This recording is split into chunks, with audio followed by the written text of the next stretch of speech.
Hey guys, it's Scott here, and I'm back with my co-host Trey. And today's video, we're going to get to the Florida versus Kentucky game this week. This will be the first of many videos coming out over there. We're going to kind of rapid fire these out as we go, and I'll let Trey take over and start talking about the game. Hey, what's up, everybody? Trey back. I just want to talk about this real quick. Florida's favored. They are favored by 54.8% according to the ESPN FPI. The spread is now 6. I think it started at 3, I believe.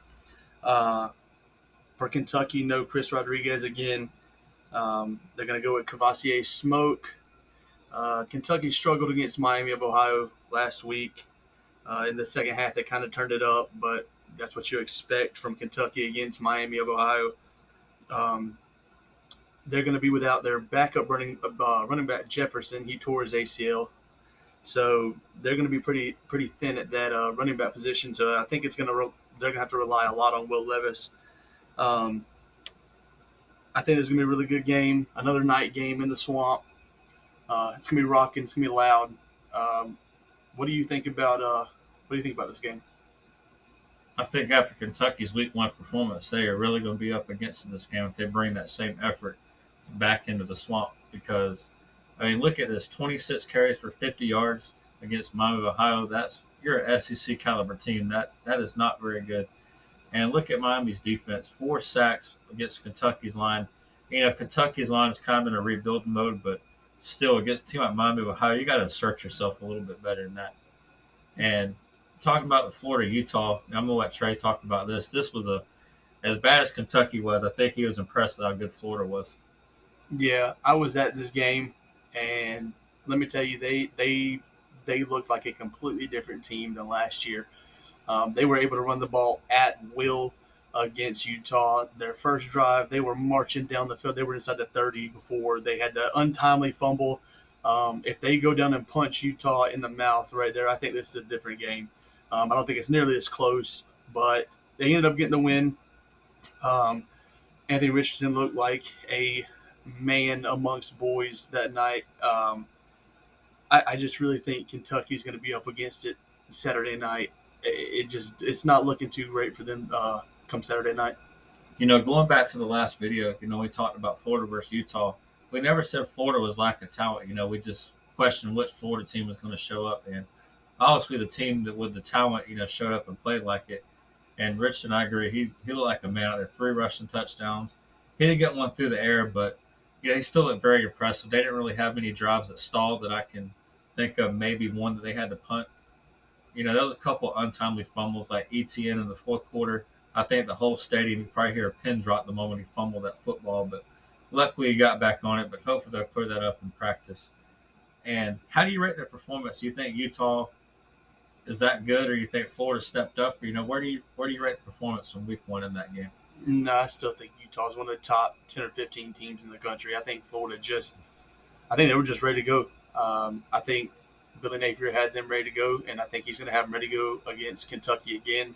And that's why I just think they're up against it, especially with that offensive line. Man, did it look rough against Miami of Ohio. Like you said, they gave up 4 sacks. They couldn't run the ball. They couldn't do much of anything. I think it's going to be much of the same come Saturday. They're going to have to rely on Will Levis, and I'm just not sure that he's going to be able to get it done. I'm not a huge fan of Will Levis, and it's not because, I'm biased or anything like that. It's just I've never been a real big fan of Will Levis. They do have that good wide receiver Robinson, not Wandale Robinson, but another Robinson. He's a good wide receiver, but I just think Florida is going to be able to, even if they have to double team him, I just don't think they have near the tight ends that burnt Florida against Utah with Kincaid and Queethy. I don't think they have nearly the talent at tight end that Utah does. I just don't think that they're going to be able to, score enough points. I don't think they're going to be able to drive down the field nearly as well as Utah did, especially in that second half. I know nothing that showed up in the box score from the first week was Florida had no sacks on Utah. And I think that was a product of how good Utah's offensive line is. It's one of the top lines in the country. I think this week you're going to see some sacks on that box score going against Kentucky's horrendous offensive line.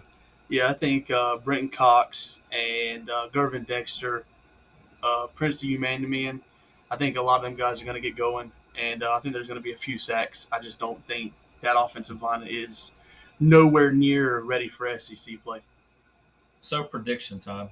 The spread is 6. The game's in the swamp. Who do you got winning this game, and what's your score?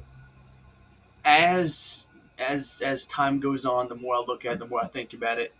I just think that I'm taking Florida, and I'm going to take them to cover the spread. I just don't see Kentucky scoring near enough points. I mean, if you would go back to the Miami, Ohio versus Kentucky box score, um, Miami, Ohio had over 100 yards rushing against Kentucky in Kentucky. I just don't see how they're going to be able to stop Anthony Richardson and that Russian attack from Florida. I think it's going to be rather lopsided. My prediction is not going to reflect that as much, but if I had to guess, I would say the score is going to be 34-21. But I think it could be a lot more lopsided than that at the end of the game. I'm going to go with I think Florida's going to cover the spread fairly easily. I think Richardson's a very dynamic player, and Kentucky, I think they'll make small improvements from week 1 to 2, but they're not going to make enough to be able to pull off this game this week, in my opinion. I think Rich is going to showcase, maybe start getting his name in the, dark horse running for Heisman conversation. And I just think Kentucky is just a much better over 40 countries all in one go at this point of the season.